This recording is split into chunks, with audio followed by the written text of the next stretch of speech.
अलभ्य अस्त्रों का दान। मार्ग में एक सुरम्य सरोवर दृष्टिगत हुआ। सरोवर के तट पर रुककर विश्वामित्र कहा, हे राम, तात्यका का वध करके तुमने बहुत बद्धा मानव कल्याण का कार्य किया है। मैं तुम्हारे इस कार्य पराक्रम एवं चातुर्य से अत्यधिक प्रसन्न हूँ। मैं तुम्हें कुछ ऐसे दुर्लभ अस्त्र प्रदान करता हूँ जिनकी सहायता से तुम दुर्दमनीय देवताओं, राक्षसों, यक्षों, नागादिकों को भी परास्त कर सकोगे। ये दंड चक्र, धर्म चक्र, काल चक्र और इंद्र चक्र नामक अस्त्र हैं। इन्हें तुम धारण करो। इनके धारण करने के पश्चात तुम किसी भी शत्रु को परास्त करने का सामर्थ्य प्राप्त कर लोगे। इनके अतिरिक्त मैं तुम्हें विद्युत निर्मित वज्रास्त्र, शिव जी का शूल, ब्रह्मशिर, एशिक और समस्त अस्त्रों से अधिक शक्तिशाली ब्रह्मास्त्र देता हूं। इन्हें पाकर तुम तीनों लोकों में सर्वाधिक शक्ति संपन्न हो जाओगे। मैं तुम्हारी वीरता से इतना अधिक प्रसन्न हूं कि तुम्हें प्रचंड मोद की व शिखर नाम की गदाएं प्रदान करते हुए मुझे अत्यंत हर्ष हो रहा है। मैं तुम्हें सूखी और गीली दोनों ही प्रकार की अशनी व पिनाक के साथ ही साथ नारायणास्त्र, आग्नेयास्त्र, वायव्यास्त्र, हैशिरास्त्र एवं क्रौंच अस्त्र भी तुम्हें प्रदान करता हूं। अस्त्रों के अतिरिक्त मैं तुम्हें कुछ पाश भी देता हूं, जिनमें धर्मपाश, कालपाश एवं वरुण पाश मुख्य हैं। इनके पाशों के द्वारा तुम अत्यंत फुर्तीले शत्रु को भी बांधकर निष्क्रिय बनाने में समर्थ हो जाओगे। राम, कुछ अस्त्र ऐसे हैं जिनका प्रयोग असुर लोग करते हैं। नीति कहती है कि शत्रुओं को उनके ही शस्त्रास्त्रों से मारना चाहिए। इसलिए मैं तुम्हें असुरों के द्वारा प्रयोग किए जाने वाले कंकाल, मूसल, घोर कपाल और किंकणी नामक अस्त्र भी देता हूं। कुछ अस्त्र का प्रयोग विद्याधर करते हैं। उनमें प्रधान अस्त्र हैं खड्ग, मोहन, प्रस्वापन, प्रश्मण, सौम्य, वर्षण, संतापन, विलापन, मादनास्त्र, गंधर्वास्त्र, मानवास्त्र, पैशाचास्त्र, तामस और अद्वितीय सौमनास्त्र। इन सभी अस्त्रों को भी मैं तुम्हें देता हूं।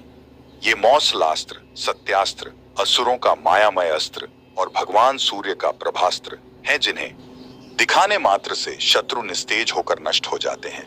इन्हें भी तुम ग्रहण करो। अब इन अस्त्रों को देखो। ये कुछ विशेष प्रकार के अस्त्र हैं। ये सोम देवता द्वारा प्रयोग किए जाने वाले शिशर एवं दारोण नाम के अस्त्र हैं। शिशर के प्रयोग से शत्रु शीत से अकड़कर और दारोण के प्रयोग से शत्रु गर्मी से व्याकुल होकर मूर्छित हो जाते हैं। हे वीर श्रेष्ठ, तुम इन अनुपम शक्ति वाले, शत्रुओं का मान मर्दन करने वाले और समस्त मनोकामनाओं को पूर्ण कराने वाले अस्त्रों को धारण करो। इतना कहकर महामुनि ने संपूर्ण अस्त्रों को, जो देवताओं को भी दुर्लभ हैं, बड़े स्नेह के साथ राम को प्रदान कर दिया। उन अस्त्रों को पाकर राम अत्यंत प्रसन्न हुए और उन्होंने श्रद्धा के साथ गुरु को चरणों में प्रणाम किया और कहा, गुरुदेव, आपकी इस कृपा से मैं कृतार्थ हो गया हूं। अब देवता, दैत्य, राक्षस, यक्ष आदि कोई भी मुझे परास्त नहीं कर सकता। मनुष्य की तो खैर बात ही क्या है, किंतु मुनिवर, इसी प्रकार के अस्त्र गंधर्वों, देवताओं, राक्षसों आदि के पास भी होंगे और उनका प्रयोग वे मुझ पर भी कर सकते हैं। कृपा करके उनसे बचने के उपाय भी मुझे बताइए। इसके अतिरिक्त ऐसा भी उपाय बताइए जिससे इन अस्त्रों को छोड़ने के पश्चात अपना कार्य करके ये अस्त्र पुनः मेरे पास वापस आ जावे। राम के इस प्रकार कहने पर विश्वामित्र बोले, राघव, शत्रुओं के अस्त्रों को मार्ग में ही काट कर नष्ट करने वाले इन सत्यवान, सत्यकीर्ति, प्रतिहार, पराड़मुख, अवानमुख, लक्ष्य, उपलक्ष्य आदि इन अस्त्रों को भी तू ग्रहण करो। इन अस्त्रों को देने के बाद गुरु विश्वामित्र ने राम को वे विधियां भी बताईं जिनके द्वारा प्रयोग किए हुए अस्त्र वापस आ जाते हैं। चलते चलते वे वन के अंधकार से निकलकर ऐसे स्थान पर पहुंचे जो भगवान भास्कर के दिव्य प्रकाश से आलोकित हो रहा था और सामने नाना प्रकार के सुंदर वृक्ष, मनोरम उपत्यका एवं मनोमुग्धकारी दृश्य दिखाई दे रहे थे। रामचंद्र ने विश्वामित्र से पूछा, हे मुनिराज, सामने पर्वत की सुंदर उपत्यकाओं में हरे हरे वृक्षों की जो लुभावनी पंक्तियां दृष्टिगत हो रही हैं, उनके पीछे ऐसा प्रतीत होता है कि जैसे कोई आश्रम है। क्या वास्तव में ऐसा है या यह मेरी कल्पना मात्र है? वहां सुंदर सुंदर मधुरभाषी पक्षियों के झुंड भी दिखाई दे रहे हैं, जिससे प्रतीत होता है कि मेरी कल्पना निराधार नहीं है। विश्वामित्र का आश्रम।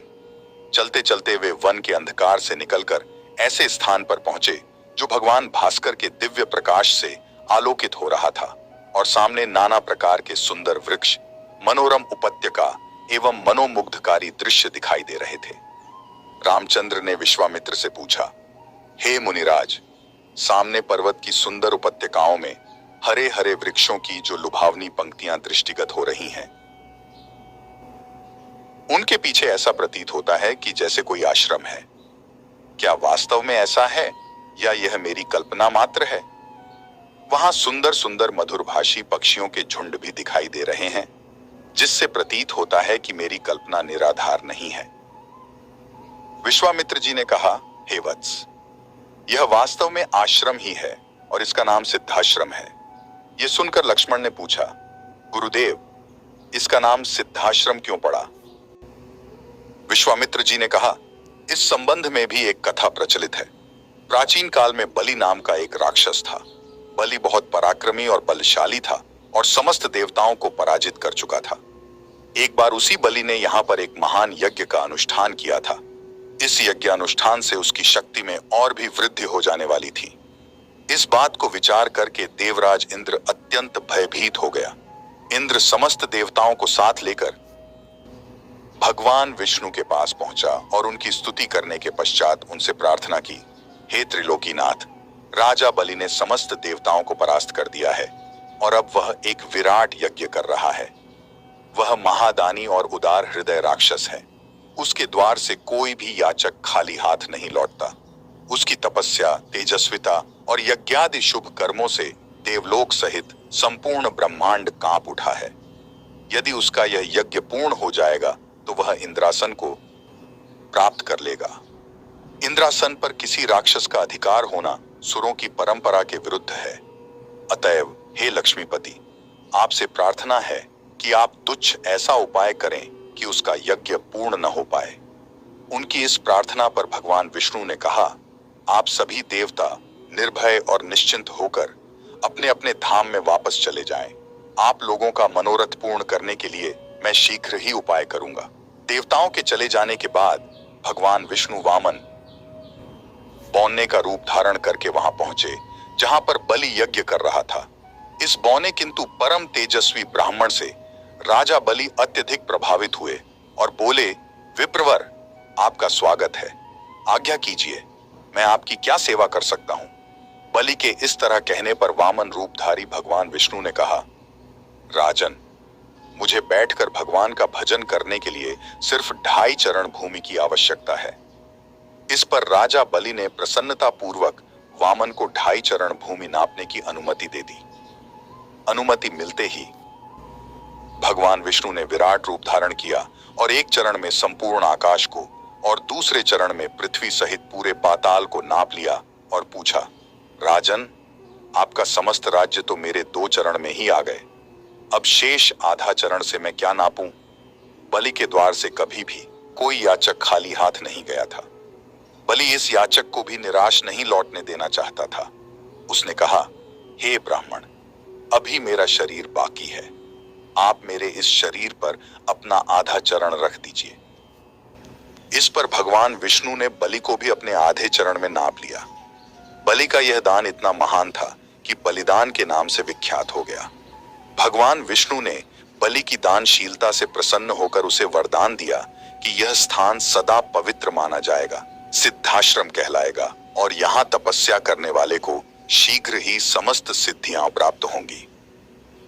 उसी समय से यह स्थान सिद्धाश्रम के नाम से विख्यात है और बहुत से आरष्य मुनि यहाँ तपस्या करके मुक्ति लाभ करते हैं। मेरे स्वयं का आश्रम भी इसी स्थान पर है। मैं यहीं बैठकर अपना यज्ञ संपन्न करना चाहता हूं। जब जब मैंने यज्ञ प्रारंभ किया तब तब राक्षसों ने उसमें बाधा डाली है और उसे कभी पूर्ण नहीं होने दिया। अब तुम आ गए हो और मैं निश्चिंत होकर यज्ञ पूरा कर सकूंगा। इस प्रकार की बातें करते हुए विश्वामित्र ने राम और लक्ष्मण के साथ अपने आश्रम में पदार्पण किया। वहां रहने वाले समस्त आर्षि मुनियों और उनके शिष्यों ने उनका स्वागत सत्कार किया। राम ने विनीत स्वर गुरु विश्वामित्र से कहा, मुनिराज, आप आज ही यज्ञ का शुभारंभ कीजिए। मैं आपको विश्वास दिलाता हूं कि मैं आपके यज्ञ की रक्षा करते हुए इस पवित्र प्रदेश को राक्षसों से मुक्त कर दूंगा। राम के इन वचनों को सुनकर विश्वामित्र यज्ञ सामग्री एकत्रित करने में जुट गए।